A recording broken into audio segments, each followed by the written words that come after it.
Day 26 of 30 days challenge. हमारा पहला एक वर्ड है स्पेक्टेक्युलर। ये एक एडजेक्टिव है, मतलब कोई चीज है या फिर कोई भी पर्सन है, कोई भी सीन है तो वो बहुत ज्यादा दिखने में शानदार है या फिर बहुत ज्यादा प्रभावशाली है। मतलब नॉर्मल एक सिचुएशन होती है, किसी की नॉर्मल कंडीशन होती है, उससे दिखने में बहुत ज्यादा अलग है। जैसे पहाड़ के पीक पर पहुंचने के बाद या फिर पहाड़ की चोटी पर पहुंचने के बाद जो व्यू था वो बहुत ज्यादा शानदार था या फिर बहुत ज्यादा प्रभावशाली था। Nitish Kumar victory in the 2020 elections was a spectacular achievement. मतलब 2020 के बिहार के जो इलेक्शन हुए थे उसमें जो नीतीश कुमार की विक्ट्री हुई थी या फिर नीतीश कुमार की जो जीत हुई थी वो बहुत ज्यादा शानदार थी या फिर बहुत ज्यादा शानदार उपलब्धि थी या फिर बहुत ज्यादा प्रभावशाली उपलब्धि थी। चॉक आउट ये एक फ्रेजल वर्ब है, मतलब किसी चीज का डिटेल से प्लान बनाना या फिर किसी चीज का डिटेल से एक योजना बनाना। जैसे मैच को जीतने के लिए कोच ने प्लेयर्स के साथ मिलकर एक डिटेल के साथ प्लानिंग की या फिर डिटेल के साथ एक योजना बनाई ताकि वो मैच जीत जाए। Nitish Kumar has meticulously choked out his vision for Bihar future. मतलब नीतीश कुमार ने बिहार के फ्यूचर को लेकर या फिर बिहार का जो भी भविष्य होने वाला है उस चीज को लेकर उन्होंने सावधानी पूर्वक एक योजना बनाई या फिर आप बोल सकते हो कि डिटेल के साथ योजना बनाई या फिर अपना एक दृष्टिकोण तैयार किया। लोपसाइडेड, जैसे आप इसको इस तरीके से समझ सकते हो जैसे वजन को नापने के लिए एक बैलेंस होता है, मतलब एक पलड़ा इधर रहता है, दूसरा पलड़ा इधर रहता है। तो अगर हम एक पलड़े में ज्यादा भारी चीजें रख देते हैं तो वो एक साइड को झुक जाता है। तो मतलब जो बैलेंस है वो झुका हुआ है, तो उस झुके हुए को या फिर जो समान नहीं है, असमान है, उसको लोपसाइडेड बोल सकते हो या फिर जो असंतुलित है उसको लोपसाइडेड बोल सकते हो। जैसे किताबों का ढेर लगा हुआ है तो वो एक तरफ बहुत ज्यादा झुका हुआ है, मतलब जो किताबें का ढेर है वो बहुत ज्यादा असमान है या फिर असंतुलित है, मतलब उसमें गिरने की संभावना बहुत ज्यादा है। The 2019 Lok Sabha elections witnessed a लोपसाइडेड victory for the BJP. मतलब 2019 में लोकसभा के जो इलेक्शन हुए थे तो उसमें बीजेपी की एक तरफा जीत हो गई थी। मतलब जो बैलेंस का पलड़ा था उसमें एक साइड तो बीजेपी थी और जो दूसरी साइड था वो सारी की सारी पार्टियां थी। तो मतलब जो बीजेपी वाला जो पलड़ा था वो झुका हुआ था या फिर वो असंतुलित था या फिर असमान था। नोटोरियस, मतलब कुछ है, मतलब कोई चीज है या फिर कोई भी पर्सन है जो किसी गलत चीज के लिए या फिर कोई खराब चीज के लिए फेमस है, बहुत ज्यादा कुख्यात है। जैसे वो इंसान है वो चोरी करने के लिए बहुत ज्यादा बदनाम है या फिर बोल सकते हो चोरी करने के लिए वो बहुत ज्यादा फेमस है। या फिर आप इसको ऐसे भी समझ सकते हो कि जो वो होटल है वो उसमें बहुत ज्यादा गंदगी रहती है, तो वो जो होटल है वो गंदगी के लिए बहुत ज्यादा फेमस है या फिर गंदगी के लिए बहुत ज्यादा बदनाम है। Bihar was once notoriously known for its poor law and order situation. मतलब एक टाइम था जब बिहार अपनी खराब कानून व्यवस्था के लिए बहुत ज्यादा फेमस था या फिर बहुत ज्यादा बदनाम था। मतलब एक टाइम में बिहार का जो लॉ एंड ऑर्डर था वो बहुत ज्यादा खराब हुआ करता था, तो इस चीज के लिए वो बहुत ज्यादा बदनाम था या फिर बहुत ज्यादा फेमस था एक टाइम पर। स्क्यू,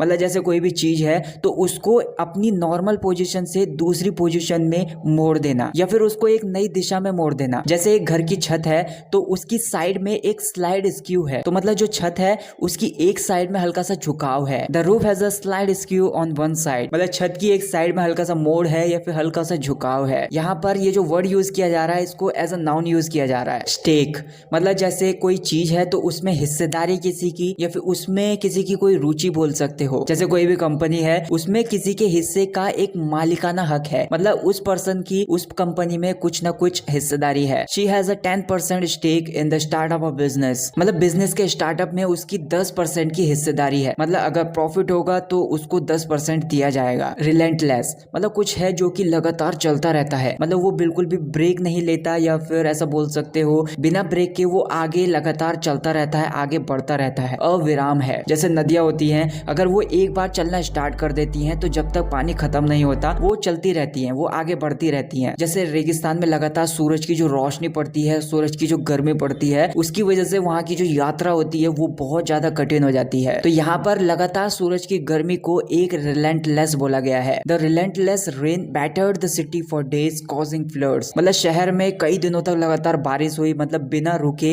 निरंतर बारिश हो गई, तो इसकी वजह से बहुत ज्यादा बाढ़ आ गई और इसकी वजह से पूरा का पूरा शहर जो था वो तबाह हो गया। एश्यू, मतलब जानबूझकर किसी चीज से बचना या फिर जानबूझकर उसमें इन्वॉल्व होने से बचना या फिर उसको मानने से इनकार कर देना। जैसे किसी के अंदर किसी चीज में इन्वॉल्व ना होने की जो अंदर से भावना होती है, मतलब मैं इसमें इन्वॉल्व नहीं होऊंगा तो नहीं होऊंगा। A student preparing for the exam eschewed social media to focus on study, मतलब एक स्टूडेंट जो कि एग्जाम की तैयारी कर रहा है तो उसने अपने आप को सोशल मीडिया से दूर रखा, मतलब उसने अपने मन में ठान लिया कि उसने अपने आप को सोशल मीडिया में इन्वॉल्व नहीं करना है तो नहीं करना है, तो उसने ऐसा किया ताकि वो पढ़ाई पर फोकस कर सके। डिसरप्ट मतलब किसी चीज को इंटरप्ट कर देना या फिर किसी चीज में बाधा डाल देना, या फिर जो भी प्लान किया गया था उसके अनुसार बिल्कुल भी ना चलना। तो जैसे भारी बारिश की वजह से जो भी कॉन्सर्ट होने वाला था उसमें बारिश ने बाधा डाल दी, या फिर बारिश की वजह से सब कुछ कैंसिल करना पड़ा, या फिर जो भी हमारे प्लान्स थे उन सबको कैंसिल करना पड़ा। जो भी हमने प्लान किए हुए थे उनके अनुसार हम नहीं चले। The morning routine was disrupted by a power outage, मतलब बिजली चले जाने की वजह से मेरा जो मॉर्निंग रूटीन था वो बिगड़ गया या फिर उसमें बाधा डल गई। पेरिलस मतलब कुछ है जो कि मुसीबतों से भरा हुआ है, या फिर जोखिम से भरा हुआ है, या फिर खतरे से भरा हुआ है। जैसे माउंट एवरेस्ट पर चढ़ना एक बहुत ही ज्यादा खतरे से भरा हुआ सफर है, या फिर बहुत ज्यादा जोखिम से भरा हुआ, या फिर बहुत ज्यादा मुसीबतों से भरा हुआ सफर है। Driving under the influence of alcohol is a perilous behaviour that puts others at risk, मतलब शराब पीकर गाड़ी चलाना एक खतरे से भरा हुआ व्यवहार है, या फिर एक जोखिम से भरा हुआ व्यवहार है जिसकी वजह से दूसरों को जान माल का नुकसान हो सकता है, या फिर ये व्यवहार दूसरों की जान को खतरे में डाल सकता है। अरोनियसली मतलब ये एक एडवर्ब है, तो इसका मतलब ये होता है कि गलती से या फिर गलत तरीके से। जैसे न्यूज चल रही है तो उसमें एक न्यूज एंकर था, तो न्यूज एंकर ने गलती से एक एक्टर को एक सिंगर बता दिया। I erroneously entered the wrong date into the calendar, मतलब गलती से मैंने कैलेंडर में गलत डेट एंटर कर दी या फिर गलत डेट डाल दी। प्रेडोमिनेंटली मतलब मुख्य रूप से बोल सकते हो, या फिर एक ऐसी चीज है जो किसी दूसरी चीज का एक मुख्य भाग है या फिर बहुत बड़ा भाग है। जैसे डिनर मेन्यू के अंदर मुख्य रूप से वेजिटेरियन फूड को फोकस किया गया है, या फिर वेजिटेरियन फूड उस डिनर मेन्यू का एक मुख्य भाग है या फिर बहुत बड़ा भाग है। She speaks English predominantly but also knows some French and Spanish, मतलब वो मुख्य रूप से तो अंग्रेजी बोलती है लेकिन कुछ फ्रेंच और स्पेनिश भी जानती है। मतलब उसकी जो मेन लैंग्वेज है वो इंग्लिश है, लेकिन थोड़ी थोड़ी फ्रेंच भी जानती है और स्पेनिश भी जानती है। सेसेशन मतलब किसी चीज के रुकने की स्थिति को आप सेसेशन बोलते हो, या फिर किसी चीज के खत्म होने की स्थिति को आप सेसेशन बोलते हो। जैसे डॉक्टर ने पेशेंट को दर्द को कम हो जाने वाली स्थिति में पहुंचाने के लिए, या फिर दर्द को खत्म हो जाने वाली स्थिति में पहुंचाने के लिए पेशेंट को एक इंजेक्शन दिया। Meditation helped me achieve a cessation of negative thoughts, मतलब मेडिटेशन ने मेरी मदद की, या फिर जो भी मैं ध्यान करता हूँ उसने मेरी मदद की, मतलब मेरे माइंड में जो भी नेगेटिव थॉट्स आते हैं उस चीज को खत्म करने में, या फिर मेडिटेशन ने मुझे एक थॉटलेस स्टेट में पहुंचाने में मदद की। So that's it guys for this video guys. मैं आपके कंफ्यूजिंग वर्ड्स को जानना चाहूंगा जिनके ऊपर भी आपको डाउट है, उन वर्ड्स को मैं अपनी वीडियोस में लेकर आपके डाउट्स को क्लियर करूंगा। अगर आपको ये वीडियो पसंद आई हो तो वीडियो को लाइक कर देना, चैनल को सब्सक्राइब कर देना। Thank you so much for watching this video.